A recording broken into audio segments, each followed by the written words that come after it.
أعوذ بالله من الشيطان الرجيم بسم الله الرحمن الرحيم. Sebaik-baik perempuan yang paling ringan maharnya itu Islam. Yuridullahu bikumul yusra wala yuridu bikumul usra. Allah pengen memudahkan kalian, Allah nggak pengen menyusahkan kalian. Dari mulai mahar aja udah ringan. Sebaik-baik perempuan yang maharnya paling ringan. Dan saya dulu ketika nikah, mahar istri saya itu paling ringan untuk saya. Apa maharnya? Saya ketika nikah kan masih berstatus mahasiswa di Kairo. Jadi ceritanya ayat-ayat cinta gitu.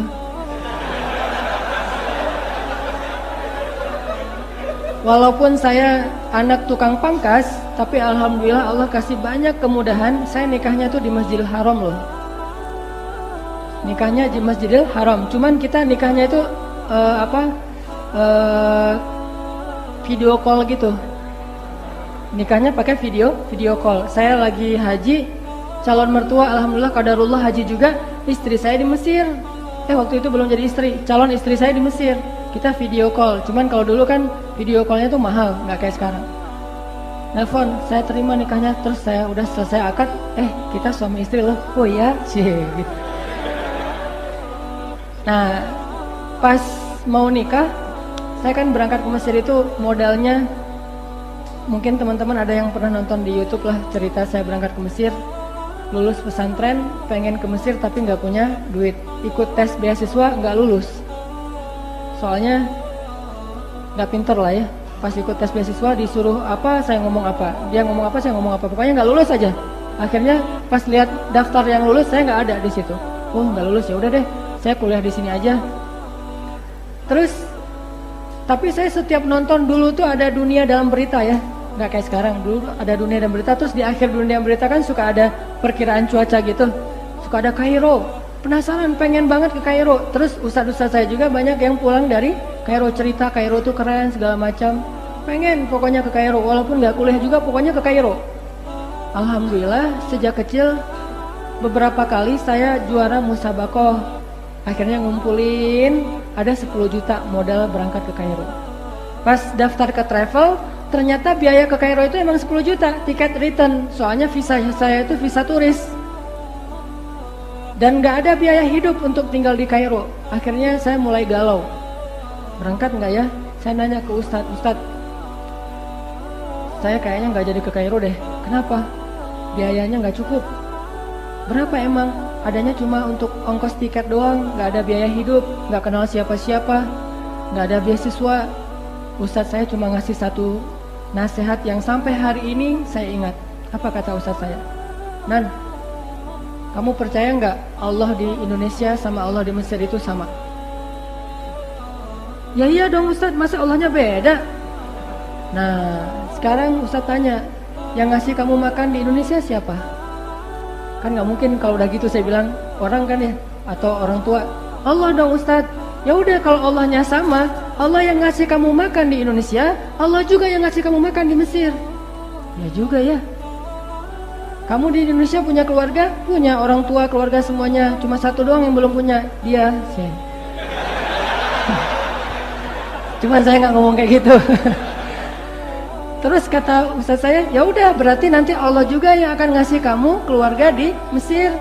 Alam yajidka yatiman fa'awa wa wajadaka dhallam fahada wa wajadaka ailan fa'aghna. Allah yang kasih, Allah yang memberikan perlindungan, Allah yang ngasih kecukupan, Allah yang ngasih keluarga bernaung. Berangkat aja, Allahnya sama kok. Oh iya ya, benar. Daftarlah saya tuh. Berangkat ke Mesir, gak bawa uang sama sekali. Di kantong saya tuh 0. Sampai di Mesir, alhamdulillah, hari pertama saya daftar di Al-Azhar, dites lagi tuh. Coba kamu dari mana? Indonesia. Oh Indonesia. Kamu bisa ngaji? Soalnya bagi orang Mesir, orang selain Arab kayaknya susah kalau mau ngaji. Dites, bisa ngaji nggak? Dikit-dikit. coba kamu ngaji. Alhamdulillah saya baca sebaik yang saya bisa, dia nangis, baper. Jadi yang tesnya tuh baper, langsung nangis. Pak, maaf Pak ya, maaf, saya nggak ada maksud bikin bapak baper gitu. Terus enggak, masya Allah, barakallah, dia senang banget dengan tilawah saya. Akhirnya ya udah, kamu dapat beasiswa. Saya curang di situ. Wah, enak gini dapat beasiswa, daftar lagi tuh ke lembaga-lembaga pemberi beasiswa di tempat lain. Akhirnya saya dapat beasiswa 3 lembaga sekaligus. Coba bayangin. Teman-teman yang lulus beasiswa di Indonesia cuma dapat 1. Saya yang lulusnya di sana dapatnya 3. Saya akhirnya tinggal di 3 tempat tinggal. 1 di asrama, 1 lagi di dekat Sungai Nil, biar bisa ngelamun di depan sungai, view Nil view gitu ya. Terus 1 lagi tinggal di pedesaan, biar saya dapat suasana Arab pedalaman.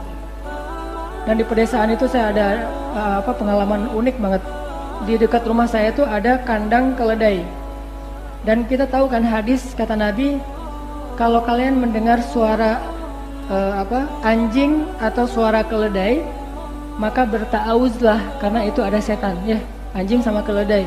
Kalau di Indonesia nggak populer keledainya karena nggak ada, jadi populernya anjing. Kalau kalian mendengar suara ayam, berarti itu malaikat. Jadi setiap kali ada keledai di sebelah rumah saya bersuara panjang, saya langsung ta'awuz. Jangan-jangan ada setan nih, ada zombie gitu ya. Jangan-jangan tren tubusan gitu kan. Wah, jangan-jangan ada setan. Ternyata si keledainya teh nggak berhenti suaranya, terus aja gitu. Akhirnya saya bosan kan, keganggu sama suara keledai, saya pergi. Pas saya pergi dia berhenti, coba. Aneh kan nih? Wah, saya tanya, ini setannya siapa ini kok gitu gini? Saya tahu dia nggak berhenti, saya pergi, berhenti dia. Ini artinya saya punya tempat tinggal 3 di Mesir. Alhamdulillah nikmat hidupnya. Tapi namanya mahasiswa kadang-kadang masih jomblo gitu, hidup nggak jelas, makan sehari 3 kali makan di restoran foya-foya awal bulan. Pas pertengahan bulan ke sana, makannya cuma minum air putih sama korma yang kering, harus direndam dulu baru bisa dimakan. Korma kering tuh direndam 2 jam kemudian baru dimakan. Jadi kalau misalnya sarapannya jam 8, jam 6 habis subuh rendam korma. Jam 8 baru bisa dimakan. Itu makanan kesukaan Nabi loh. Korma keras direndam dengan air, namanya aswadain, 2 yang warna hitam, korma dan air. Nah, saya coba usaha jual bakso. Yang bikin bakso bukan saya sih, teman bikin bakso, saya jual. Dan saya kalau jual bakso itu ngasihnya pakai mood.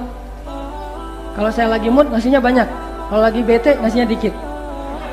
Jadi nggak ada standar, 1 mangkok misalnya 5 butir, enggak. Yang banyak belanja bakso ke saya itu mahasiswa dari Malaysia, makcik gitu. Makcik, betul gitu ya. Betul. Makcik belanja, kalau dia senyum-senyum saya kasih banyak. Wah, ini bisa nih. Siapa tahu dari sini bakso cinta jadinya ya. Masih banyak. Dia akhirnya nge-mention teman-temannya, bakso di sini banyak loh, ngasihnya datang temennya yang cowok-cowok. Kalau yang datangnya cowok saya kasih 2, 3. Kok beda banget gitu. Alhamdulillah lakunya banyak dan menghasilkan, jual kayak mini cenger keliling gitu, dolar buat adik-adik baru yang baru datang. Pas saya udah jadi senior gitu, lo masih punya dolar kan? Beli gua. Kan senior punya hak veto kan? Beli gua dolar lo. Oh ya kak. Berapa lo punya? Cuma segini kak, $1.000. Udah ambil aja semuanya daripada lo tukar berkali-kali. Udah. Akhirnya kayak setengah malak gitu. Jadilah jual dolar. Pernah juga bisnis catering, alhamdulillah bertahan di Mesir. Bayangin teman-teman, kulkas pertama ada di rumah saya di Aceh itu, saya dari Aceh, itu pas saya di Mesir. Saking kita memprihatinkan, keluarga miskin lah ya. Kulkas pertama banget ada di rumah saya itu pas saya di Mesir. Saya telepon ibu saya, "Mak, butuh apa? Abang lagi ada duit nih." "Oh iya," kata Mak, "Bang, ini lagi bulan Ramadan, di rumah kita kan nggak ada kulkas dari dulu. Kalau mau beli es ke tetangga, bisa nggak beli kulkas?" "Oh siap Mak," kirim duit beli kulkas. Bayangin masang telepon rumah aja itu ketika saya di Mesir, daripada emak saya selalu ke tetangga kalau saya telepon, akhirnya habis pulsa saya juga dari luar negeri, dia pasang telepon. Ternyata benar kata ustaz saya, yang memberi kita rezeki di Indonesia itu juga yang ngasih rezeki ketika di tempat yang lain, bahkan lebih daripada yang saya bayangkan. Cuman qadarullah, Allah uji saya justru pas saya pengen nikah lagi nggak ada duit. Yang tadinya kaya foya-foya gitu, setiap malam ngafe. Setiap malam nongkrong sama teman-teman. Ngafe yuk. Kalau teman-teman mungkin pada shisha, alhamdulillah saya nggak pernah nyoba shisha, nggak pernah merokok. Anak baik sih. Alhamdulillah nggak pernah narkoba, nggak pernah rokok, nggak pernah shisha. Walaupun rokok shisha mungkin sebagian masih anggap biasa aja, tapi saya nggak nyoba gitu, cuma ngopi doang. Nah, setiap malam ngafe sampai akhirnya karena mungkin manajemennya nggak bagus, lulus kuliah saya pengen pulang. Saya bilang ke ustadz saya di Mesir, Ustadz saya pengen pulang. Kenapa? Pengen nikah. Udah ada calon? Belum. Ya udah, tenang aja, tunggu aja nanti Allah kasih di sini aja biar kamu lebih lama di Mesir. Ternyata benar. Suatu hari, sore hari, hujan-hujan gerimis gitu, kayak film lama, kayak tenggelamnya kapal Van der Wijk. Lagi gerimis-gerimis gitu, saya lagi beli kebab Turki di depan asrama. Tiba-tiba ada cewek datang pesan kebab. Mang, bukan Mang, orang Mesir mah Sayyid gitu ya. Kalau orang Bandung mah Mang pesan kebab. Oh iya dipesenin. Kebab saya udah jadi tuh, udah dibungkus. Pas kebab dia jadi, saya pergi sengaja ngambil kebabnya dia. Dipanggil kan pasti kan ya. Mas, itu mah kebab saya. Bukan, ini punya saya. Jadi kayak sinetron pura-pura rame gitu. Bukan punya saya. Enggak punya saya. Coba periksa aja kalau nggak percaya. Pas dibuka emang saya tahu itu punya dia. Itu kan benar punya saya, punya Mas kan nggak pakai yang ini dan segala macam. Oh iya ya, maaf salah. Saya nggak sengaja tadi. Dari mana? Kenalan. Mulai. Oh ya, dari Jawa Timur katanya. Jawa Timurnya di mana? Padahal saya belum pernah ke Jawa Timur, masih nanya di mana Jawa Timur. Dia jawab yang mana juga saya nggak akan ngerti. Dari Jawa Timur. Oh ya Jawa Timur, ya banyak kiai di sana. Wah, basa-basi. Akhirnya waktu itu belum musim HP, cuman nanya di asramanya di mana. Itu di seberang. Oh ya udah, namanya siapa? Nama dia Maria katanya. Maria, oh Maria gitu ya. Maria namanya. Oh ya udah, sejak saat itu saya cari-cari tuh ke teman-teman. Ada yang kenal Maria nggak dari Jawa Timur? Cari kekeluargaan mahasiswa Indonesia Jawa Timur. Saya kepoin ke kekeluargaan dia, ke komunitasnya. Alhamdulillah dari situ selang 2 bulan saya langsung nembak. Pakai kaktus. Enggak, nembak langsung datang. Kayaknya saya udah mau serius apa nih? Nikah yuk gitu. Polos gitu nembaknya. Nikah yuk. Saya pengen menyempurnakan agama, pengen gitu dah pokoknya. Kayaknya udah ngeklik. Terus dipancing dikit dengan lagu Ari Lasso gitu. Udah, alhamdulillah dia bilang, saya mah terserah orang tua saya di mana ya di Jawa Timur. Ya udah kita telepon yuk, telepon ibunya. Qadarullah, ibunya tuh nggak banyak tanya. Assalamualaikum, waalaikumsalam. Bu, saya Hanan. Oh ya, ini siapa? Temannya Maria. Oh ya, kenapa adek? Kenapa nak gitu? Bu, saya mau melamar anak ibu untuk jadi istri saya. Langsung dia bilang, saya terserah anaknya. Wah, anaknya udah setuju bu. Gitu.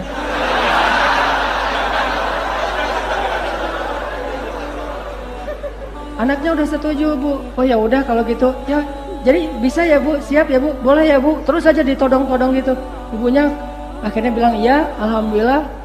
Saya lupa pula, saya bilang assalamualaikum, langsung tutup aja teleponnya. Dia juga kaget pastinya. Alhamdulillah beres dari situ saya haji, tapi maharnya saya pinjem. Pas udah deal, baru saya bilang ke dia, tapi saya nggak punya modal. Dia udah kadung jatuh cinta, baru saya bilangnya nggak punya modal. Saya nggak punya modal, boleh pinjam dulu nggak maharnya? Maharnya berapa? Terserah aja kata dia. Ini perempuan yang luar biasa, maharnya terserah. Ya udah deh, maharnya saya kasih cincin segala macam seukuran $500. Saya pinjam tapi dari dia $500. Gambling nih, berangkat haji. Di haji itu saya kerja sebagai joki Hajar Aswad. Jadi kalau ada yang pengen cium Hajar Aswad, saya bantuin. Terus pengen tawaf karena nggak mampu berdiri, tawafnya pakai dorongan, saya dorongin jadi kayak tukang becak gitu di depan Ka'bah. Alhamdulillah dapat rezeki, bantuin jamaah haji, pulang-pulang nih nikah di Mesir, punya anak, sampai kita sempat istri saya yang S2. Saya kan nggak terlalu ini dengan pendidikan ya, saya mah main-main aja. Istri saya S2, saya bagian mainnya. Jadi kayak film-film yang di Eropa gitu tentang muslim-muslim Eropa. Yang satu kuliah, yang satu jalan-jalan. Istri saya kuliah, saya jalan-jalan. Ternyata dimudahin banget sama Allah. Kenapa? Karena menggunakan cara-cara Allah. Coba kalau kita gunain cara-cara yang lain, itu susah. Nikah itu syariat paling mudah tuh. Yang mempersulit nikah itu bukan syariatnya, pertimbangan manusianya. Ngitung dulu, ini harinya cocok nggak nih? Namanya sesuai nggak nih? Jangan-jangan pas dihitung nama ini sama nama ini kayaknya kalian nggak cocok. Saya juga sama istri saya ditakut-takutin gitu.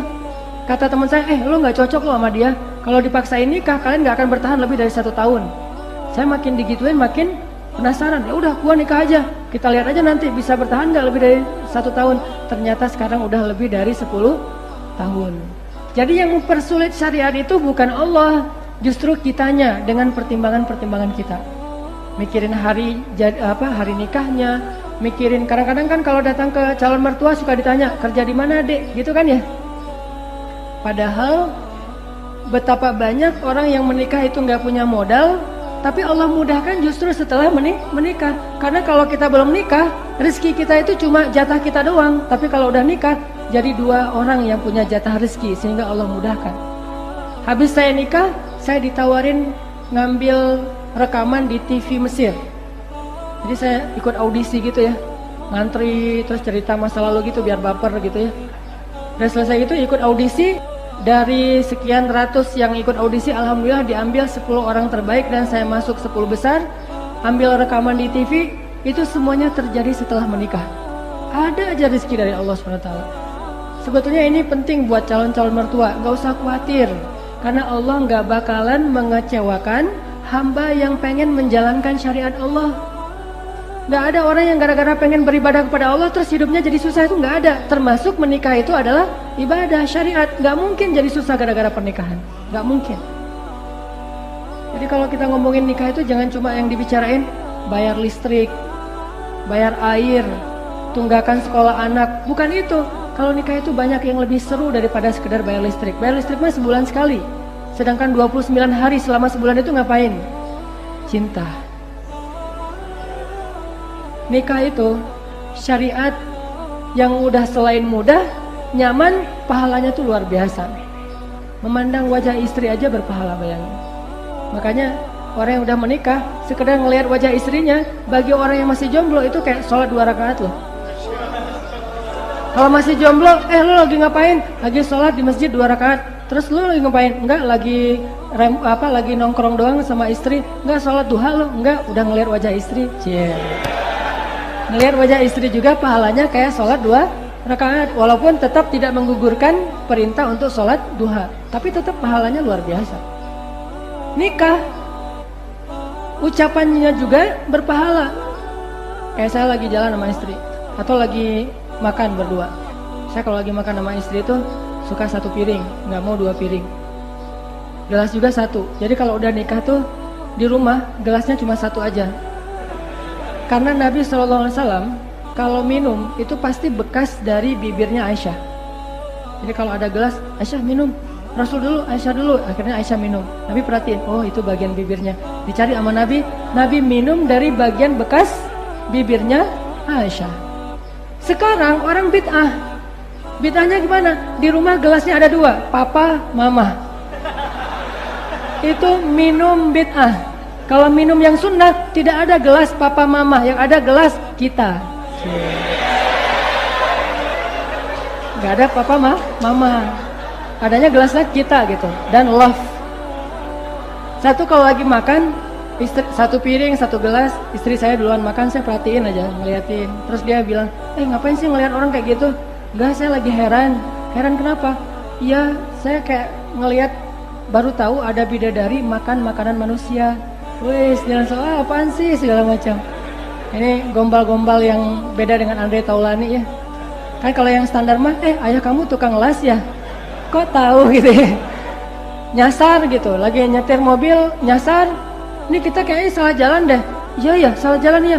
Ya kalau saya sama kamu, aku suka salah jalan aja. Kenapa emang? Soalnya pengennya ke hati kamu. Cie. Kalau udah nikah bisa kayak gitu. Kalau belum nikah kayak gitu, nggak nambah pahala, nambah musibah. Tapi kalau udah nikah kayak gitu, Dan kita mengatakannya dengan hati, itu nggak perlu dihafal dari Google ya, nggak perlu googling. Udah aja improvisasi sesuai dengan apa yang kita rasain. Dan itu pahala yang luar biasa. Syariat, buat saya pernikahan itu menjadi bukti bahwa syariat Allah itu mudah banget. Begitu juga dengan syariat yang lain. Semua syariat Allah itu mudah. Salah satunya adalah pernikahan. Bayangin, sesederhana akad nikah itu bisa mengubah status orang yang tadinya bersentuhan aja nggak boleh, tiba-tiba boleh ngapa-ngapain aja boleh. Bayangin, cuma akad doang tuh. Dan akad itu dimudahin banget sama Allah. Kalau nggak bisa pakai bahasa Arab, boleh pakai bahasa Indonesia. Kalau takut lupa, boleh baca teks kan? Saya aja nikah pakai teks. Kenapa? Nggak mau 2 kali daripada nggak seru akadnya 2 kali. Mending saya pakai teks gitu, baca teksnya. Saya terima nikahnya segala macam. Dimudahin sama Allah. Begitu kita selesai mengatakan saya terima nikahnya sampai sah, maka berubahlah status yang tadi hampir semuanya haram menjadi hampir semuanya halal. Mudah kan? Coba, yang mempersulit itu siapa? Kita sendiri. Walaupun nggak salah kesulitan ini, karena emang ada kewajiban lain, kayak kewajiban harus menyelesaikan birokrasi negara, atau mungkin kadang-kadang di sebagian daerah itu harus mengikuti culture, kebiasaan masyarakat setempat. Tapi di situ menjadi bukti yang paling memudahkan itu bukan culture, bukan undang-undang, tapi yang paling memudahkan itu adalah syariat. Dan itu bukan cuma dalam pernikahan, dalam segala hal. Syariat itu memudahkan. Yuridullahu bikumul yusra. Allah pengen memudahkan kalian. Jadi itu teman-teman makna dari indahnya hidup di dalam naungan syariat. Analoginya cuma satu aja, yaitu pernikahan. Mudah-mudahan kita semakin jadi booster dan jadi spirit buat kita belajar syariat Islam, belajar lagi agama Allah, belajar lagi fikih. Yakinlah, makin kita tahu agama, kita makin melihat kemudahan. Justru kalau kita menemukan agama ini ribet, itu karena kita belum tahu.